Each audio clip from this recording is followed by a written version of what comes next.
Hey, this is Bruce from TRÜ Spray Systems. Hey, today I wanted to give you a little tip on how to remove and replace your battery in your TRÜ Spray system. So let's take a look.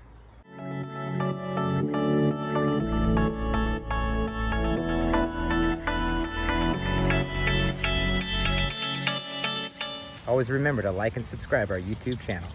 Okay, so here we are with the TRÜ Spray system. I'm going to show you how to change the battery when you need to.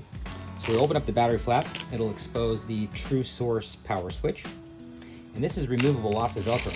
So you can take that off, put that back on, position it how you like. So what I have to do is put the battery in the pouch first, take that off there, plug that in nice and easy.